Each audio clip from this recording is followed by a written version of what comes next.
Un encuentro con su palabra, porque secase la hierba, marchitase la flor, mas la palabra de Dios permanece para siempre. Con ustedes, el doctor José Ricardo Arias Quintero.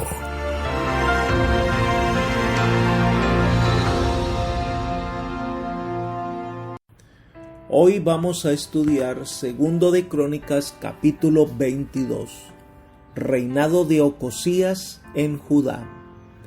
Te invito a orar. Padre amante, te agradecemos por tu gran misericordia, por tu amor y por tu bondad. Te damos gracias por este día que nos regalas y te pedimos humildemente que vengas a ayudarnos a entender tu palabra, a sacar lecciones que fortalezcan nuestra fe. Gracias, Señor, por tu compañía, pues la invocamos en el nombre de Jesús. Amén.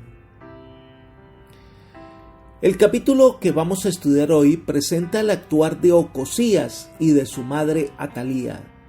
Ocosías se entregó a la dirección de hombres malos. Los que nos aconsejan que hagamos lo malo, nos aconsejan para nuestra destrucción. Aunque pretendan ser amigos, son nuestros peores enemigos. El comienzo del gobierno de Ocosías lo podemos leer en los versículos 1 y 2. Dice: los habitantes de Jerusalén hicieron rey en lugar de Joram a Ocosías, su hijo menor, porque una banda armada que había venido con los árabes al campamento había matado a todos los mayores, por lo cual reinó Ocosías, hijo de Joram, rey de Judá. Cuando Ocosías comenzó a reinar tenía 42 años de edad y reinó un año en Jerusalén. El nombre de su madre era Atalía, hija de Omri. Aquí hay varios elementos que debemos nosotros aclarar. En primer lugar, la edad de Ocosías. Dice que tenía 42 años de edad. Pero no coincide con el relato, ya que su padre murió cuando tenía 40 años. Al parecer hubo un error en la transcripción, y lo que se quiere mostrar es que desde la dinastía de Omri, padre de Acab, hasta Ocosías habían pasado 42 años. Al mirar el pasaje paralelo de Segundo de Reyes, capítulo 8, versículos 25 y 26, leemos lo siguiente: en el año 12 de Joram, hijo de Acab, rey de Israel, comenzó a reinar Ocosías, hijo de Joram, rey de Judá. Ocosías tenía 22 años cuando comenzó a reinar y reinó un año en Jerusalén. El nombre de su madre fue Atalía, hija de Omri, rey de Israel.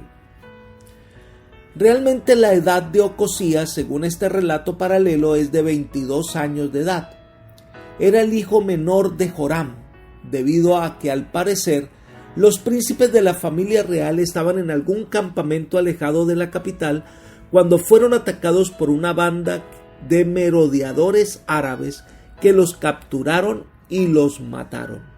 Debido a esto, el joven Ocosías es coronado rey de Judá. Pero se dice que su madre era Atalía. Atalía era nieta de Omri, porque realmente Atalía era hija de Acab. Recuerden que el término hijo no solamente refleja el hijo cercano, sino también un nieto o un sobrino. Se nos presenta entonces ahora, al volver a Segundo de Crónicas, capítulo 22, un resumen del gobierno de Ocosías. Leamos los versículos 3 al 6. También él anduvo en los caminos de la casa de Acab, pues su madre le aconsejaba que actuara impíamente. Hizo pues lo malo ante los ojos de Jehová, como la casa de Acab, porque después de la muerte de su padre, ellos le aconsejaron para su perdición. Y él anduvo en los consejos de ellos, y fue a la guerra con Joram, hijo de Acab, rey de Israel, contra Hazael, rey de Siria, a Ramot de Galaad, donde los sirios hirieron a Joram. Y volvió para curarse en Jezreel de las heridas que le habían hecho en Ramot, peleando contra Hazael, rey de Siria. Y descendió Ocosías, hijo de Joram, rey de Judá, para visitar a Joram, hijo de Acab, en Jezreel, porque estaba enfermo allí.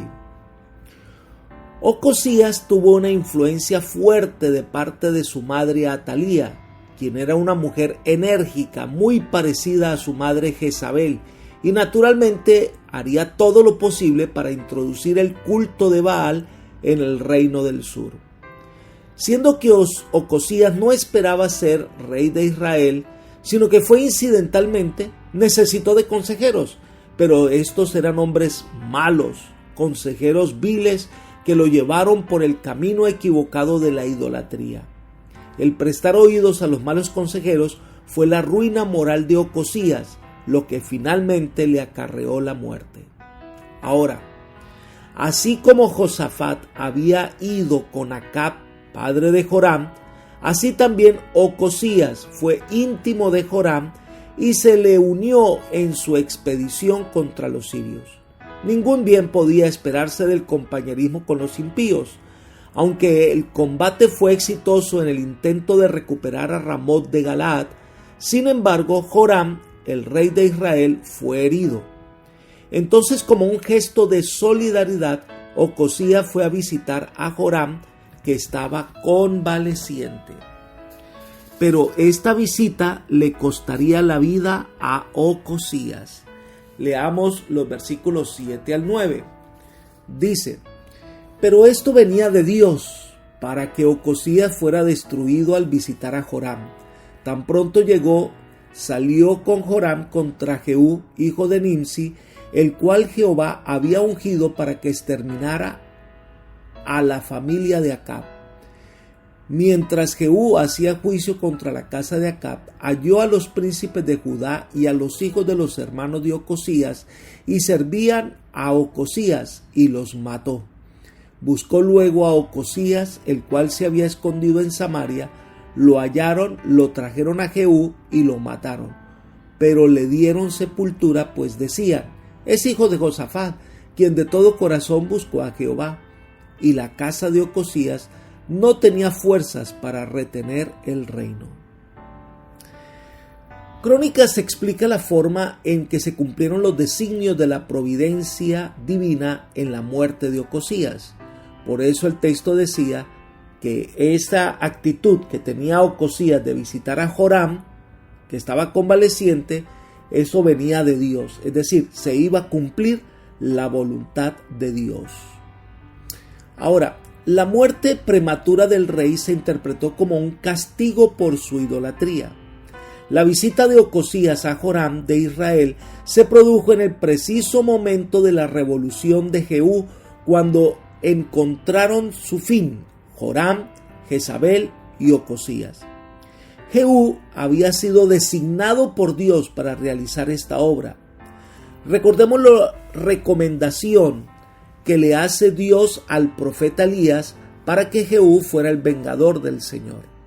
Leamos Primero de Reyes, capítulo 19, versículos 16 y 17.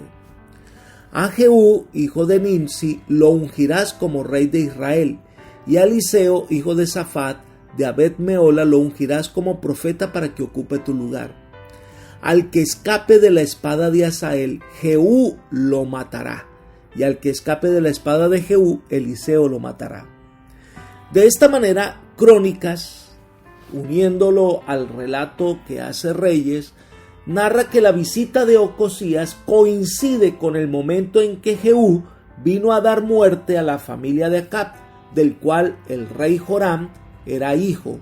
Dios obra, hermanos y amigos, en diversas formas para castigar el pecado. Si los malos llevaran a cabo sus hechos impunemente, se volverían muy osados en su iniquidad. El propósito de los castigos legalmente impuestos es restringir a los transgresores. Dios mismo determinó los castigos legales para los transgresores de las antiguas leyes de Israel. Los gobiernos de las naciones que hoy día imponen castigos lo hacen con autorización del cielo, pues cualquiera que se opone a la autoridad, a lo establecido por Dios, a Dios resiste. En ocasiones las consecuencias naturales de los malos actos son en sí mismas un castigo suficiente y no se necesita nada más. En otros casos, Dios retira en cierta medida su mano que refrena a los instrumentos de mal, de modo que surge una serie de circunstancias que castigan el pecado con el pecado. También Dios interviene directamente, como ocurrió en el caso de Usa y el de Ananías y Zafira, o encarga a ciertos individuos para que castiguen el mal, como ocurrió con el caso de Jehú. El hecho de que la misión dada a Jehú de castigar a los perversos crímenes de Acab y de su casa fueran de origen divino, no significa que el cielo sancionara todos los detalles de la manera en que procedió Jehú en la realización de esa orden. Así también, cuando Dios permite que el pecado castigue el pecado, no se debe llegar a la conclusión de que Él impulse las maldades que siguen. Pero algo interesante del relato dice que Jehú castigó a los hijos de los hermanos de Ocosías. Si eran los hijos de los hermanos carnales del rey, también debieron ser niños pequeños y custodiados por los príncipes de Judá. Pero es probable que el término hermanos también se aplique aquí en un sentido amplio que incluya parientes tales como primos y sobrinos del rey. De este grupo, dice, murieron 42 personas. Ocosías, por su parte, trató de esconderse de la venganza que traía Jehú, pero fue delatado y traído ante Jehú y le dieron muerte. Sin embargo, dice que fue sepultado por respeto a Josafat, quien había sido un padre ejemplar, y entonces le rindieron honores y lo sepultaron cerca de este lugar. Y termina el autor de esta sección dando una explicación: y la casa de Ocosías no tenía fuerzas para retener el reino. Entre los descendientes de Ocosías no había quien pudiera gobernar en el reino de Judá. Cuando murió tenía tan solo 23 años de edad, de modo que no podía haber tenido hijos de edad suficiente como para que ocuparan el trono. Esta observación forma la introducción de relato de la forma en que Atalía usurpó la corona. Y este es el final del capítulo, los versículos 10 al 12. Leemos: Cuando Atalía, madre de Ocosías, vio que su hijo había muerto, se levantó y exterminó a toda la descendencia real de la casa de Judá. Pero Josabet, hija del rey, tomó a Joás, hijo de Ocosías, y escondieron de entre los demás hijos del rey, a los cuales mataban. Lo guardó a él y a su nodriza en uno de los aposentos. Así lo escondió Josafet, hija del rey Joram, mujer del sacerdote Joiada, porque ella era hermana de Ocosías, de la vista de Atalía, y no lo mataron. 6 años estuvo escondido con ellos en la casa de Dios. Entre tanto, Atalía reinaba en el país. Atalía, al ver que no había rey con suficiente edad para gobernar, usurpa el trono y manda a matar a todos los descendientes varones que tuvieran la posibilidad de llegar al trono. Pero la hermana de Ocosías, llamada Josafet, que era esposa del sacerdote Joiada, tomó al niño Joás, que tenía 1 año de edad, y lo escondió de Atalía durante unos 6 años. El hecho de que Josafet fuera la esposa de Joiada, el sacerdote, ayuda a explicar su lealtad a la simiente de David y también muestra cómo pudo ocultar al principito durante tanto tiempo. Apreciados amigos y hermanos, tengamos cuidado de escoger los consejeros. Ellos pueden llevarnos por el camino de la muerte. Si algún consejero te invita a pecar, es porque no está interesado realmente en tu salvación, y por eso debes abandonarlo y buscar consejeros que te hagan crecer, que te lleven por el camino de la salvación, que te aconsejen el bien. Por eso te invito a buscar al Señor de corazón. Él es el mejor consejero de todos.